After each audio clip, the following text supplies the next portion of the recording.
Olá, meus amados, a paz do Senhor Jesus Cristo. Esse que vos fala, irmão Cícero José, para a glória do nome do Senhor e Salvador Jesus Cristo. Vamos historiar um pouquinho a Bíblia. A bondade de Deus para com a vida do ser humano vem nos trazendo sinônimo de misericórdia. Nessa reflexão eu quero abordar algumas coisas que é necessário para as nossas vidas, para que nós possamos ter uma vida estável diante de Deus. Nós sabemos que a promessa do Senhor, ela vem enriquecendo as nossas vidas a cada dia. E é necessário que venhamos entender através de onde começar, da onde é necessário padronizar a nossa vida perante o Senhor dos Exércitos. O Senhor grandioso, Ele tem sempre uma promessa, queridos irmãos e irmãs, para com as nossas vidas, que Ele tem olhado para nós com um olhar misericordioso, porque Ele tem visto, meus queridos, que os nossos dias a dia, eles têm sido uns dias tão difíceis para a nossa vida, mas o Senhor, Ele tem constituído em misericórdia. Lembro-me da promessa que o Senhor fez para o povo de Israel ali, quando Moisés escreveu o livro de Deuteronômio. E no capítulo 28 a Bíblia vai dizer para nós: se atentamente ouvir a voz do Senhor teu Deus, tendo cuidado em guardar todos os seus mandamentos que hoje te ordeno, Irmãos, é coisa grande que o Senhor tem. Sabe, quando a palavra diz, se atentamente nós tivermos cuidado de guardar os mandamentos do Senhor, e se é que ouvirmos a voz do Senhor, nosso Deus, virá sobre nós todas as bênçãos que o Senhor, Ele tem determinado para com as nossas vidas. A grandeza de Deus, ela se constitui, meus queridos irmãos, a partir do momento que a gente acredita em uma promessa. E essa promessa, queridos e queridas, elas seguirão para os que creem. A nossa reflexão é voltada pela misericórdia do Senhor. Sabe, um dos meus maiores sonhos, queridos irmãos, é viver a vida historiando, podendo amar, ser amado e contar histórias da Bíblia, porque é muito bom você testificar de uma coisa que você tem vivido. Nos dias atuais, nós passamos por dificuldades, mas mesmo nessas dificuldades nós temos que adorar o Senhor, porque na verdade o Senhor Deus, Ele não é culpado das situações que vivemos e que enfrentamos no nosso dia a dia. Devemos entender que a palavra do Senhor Jesus Cristo, ela vem dizer para nós no Evangelho de João, no capítulo de número 16 e o versículo de número 33, para nossa reflexão ficar mais repleta de coisas boas para nós. Jesus Cristo, em sua palavra, Ele vai dizer para nós o seguinte: tenho-vos dito isso para que imitem as paz. No mundo tereis aflição, mas tem de bom ânimo, porque eu venci o mundo. Se você não parou para analisar, a Bíblia traz tipo uma interrogação para as nossas vidas. Quando a Bíblia diz, queridos irmãos, tenho-vos dito isso, analise, tenho-vos dito isso para que imitem as paz. No mundo tereis aflições ou tribulações, passarão por tribulações, por aflições e provação, mas tem de bom ânimo, porque eu venci o mundo. Ponto de interrogação. Jesus Cristo dizendo que aquele que está nele, louvado seja Deus, nova criatura é. Jesus Cristo, em sua palavra, no Evangelho de João, no capítulo número 15 e o versículo de número 1, ele vai dizer que ele é a videira verdadeira e o Pai é um lavrador.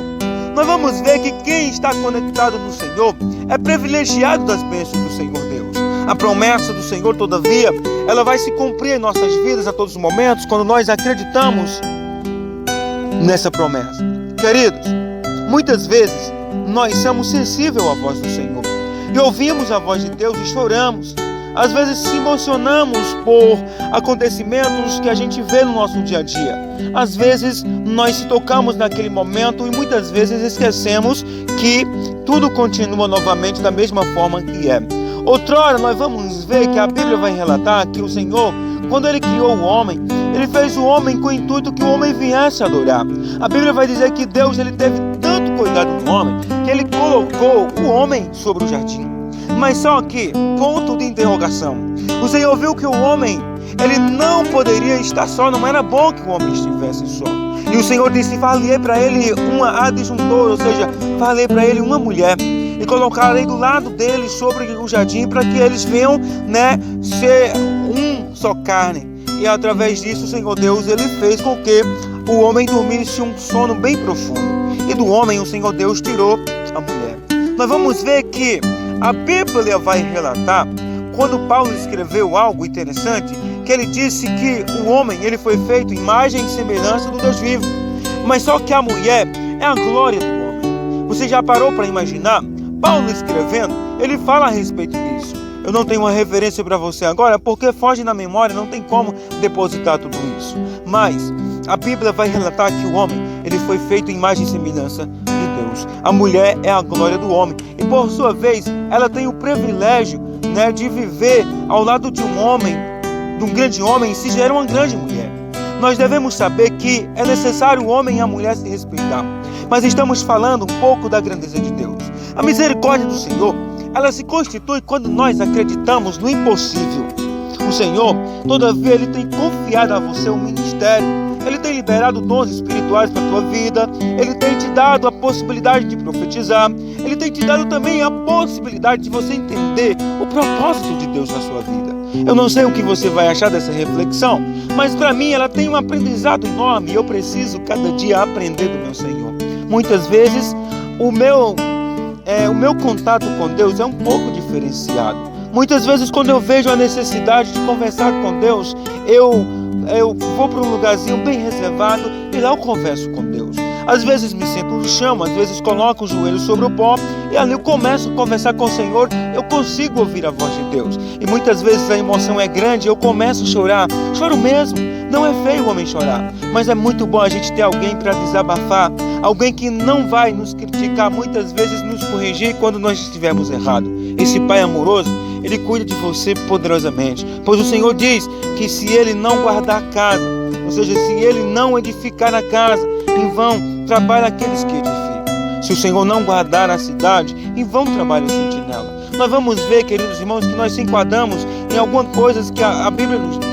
A Bíblia fala sobre casos, sobre alguém que está firmado sobre a rocha. Fala também sobre a aventurança do homem que constrói a sua casa sobre a rocha, que vem os ventos, as tempestades, e a casa não é derrubada porque está firme sobre a rocha. A rocha é Jesus Cristo, certamente, e a casa é você. Se você estiver firmado em Cristo, eu estiver firmado em Cristo, nós somos firmes como a rocha, porque estamos em Jesus Cristo. E Jesus Cristo, Ele é considerado a pedra que os homens rejeitaram. A Bíblia fala que o Senhor, Ele é a pedra de esquina. Você já parou para imaginar o simbolismo que é essa pedra de esquina? A Bíblia vai relatar, queridos irmãos, que o Senhor Jesus é considerado como a pedra de esquina que sustenta algo que é precioso. Vamos um pouquinho mais além. Os pedreiros ou construtores de casa, de obra, eles sabem muito bem que se ele fizer a casa simplesmente com barro e não colocar a dosagem certa e correta para a construção de uma casa, ela vai abaixo. Por quê? Numa casa, ela é composta de muitas coisas. E nós vamos ver que não simplesmente tem tijolos e barro, paredes e tudo. E depois de construída a casa, existe telhado, existe muitas vezes as pessoas que colocam ferros, existe muitas vezes as pessoas que colocam lajes sobre a casa. Nós vamos observar que essa casa, é necessário que ela venha estar bem estruturada. O que é que os construtores fazem? Ele pega a pedra e bota sobre os alicerces da casa, eles compram ferro e colocam sobre os alicerces da casa. Então, queridos, a dosagem certa para a minha e a tua vida é o Senhor Jesus Cristo. Ele é o centro de tudo. A Bíblia fala, queridos irmãos, todavia é necessário o homem buscar em primeiro lugar o reino dos céus e a sua justiça, e as demais coisas serão-vos acrescentadas. É uma palavra de promessas valorosas que às vezes os homens têm desvalorizado. Devemos analisar e ver que eu e você, nós precisamos de ser constituídos pelas bênçãos que o Senhor tem determinado para nós. Espero que essa reflexão venha te ajudar a entender um pouquinho. Deus, Ele tem um propósito para a tua vida. É necessário que você entenda. Olha só, o propósito de Deus é tão grande que quando Moisés, ele tirou o povo ali do Egito, que estava sendo escravizado, e levou em meio ao deserto. E Moisés, talvez ele não entendia também muito o que Deus ia fazer a respeito de Moisés. Eu acredito que o Senhor não revelara para Moisés que ele abriria o mar para o povo de Israel passar. nós vamos ver que o povo estava em frente ao mar e muitos estavam em desespero e reclamaram com Moisés: Moisés, por que você nos tirou do Egito? Para nós morrermos em meio ao deserto, estamos aqui no meio do mato, ou seja, no meio do deserto, à nossa frente está o mar, não tem como nós arrodear para atravessar, porque o mar é uma grande imensidão.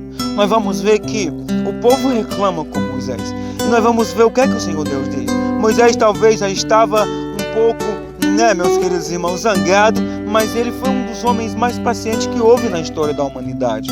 O que é que o Senhor fala para ele? Moisés, o que é que você está esperando, Toca nas águas com teu cajado. E Moisés tocou nas águas e aconteceu que o mar se abriu. Querido, a Bíblia diz que quando eu e você, nós cremos no Senhor, nós poderemos ter fé e dizer àquele monte: olha, pega-se daqui, vai se atira dentro do mar. É um simbolismo de fé, é um simbolismo de acreditar no Senhor. O Senhor, Ele tem te dado o privilégio de entender a respeito da promessa de Deus. Que Deus vos abençoe com a bênção do maior milagre. Eu amo você em Cristo Jesus. Compartilhe nossas reflexões, comente também, faça com que as pessoas conheçam que existe alguém que fala um pouquinho da palavra do Senhor. Meu nome é Cícero José, sou deficiente visual, moro no estado do Ceará, mas para a glória de Deus, eu amo meu Jesus, sou apaixonado por Ele e estou anunciando o Evangelho de Jesus. Se você fosse analisar como eu sou um guerreiro, não estou aqui se autodenominando grande guerreiro. Eu sou fragilizado, sou barro, sou do pó da terra, mas quando necessário o Senhor sempre chega com socorro, pois Ele é o nosso socorro bem presente na hora da angústia. Beijo no teu coração, amo você, compartilhe o nosso trabalho, deixa Deus te abençoar e me abençoar também. Deus abençoe.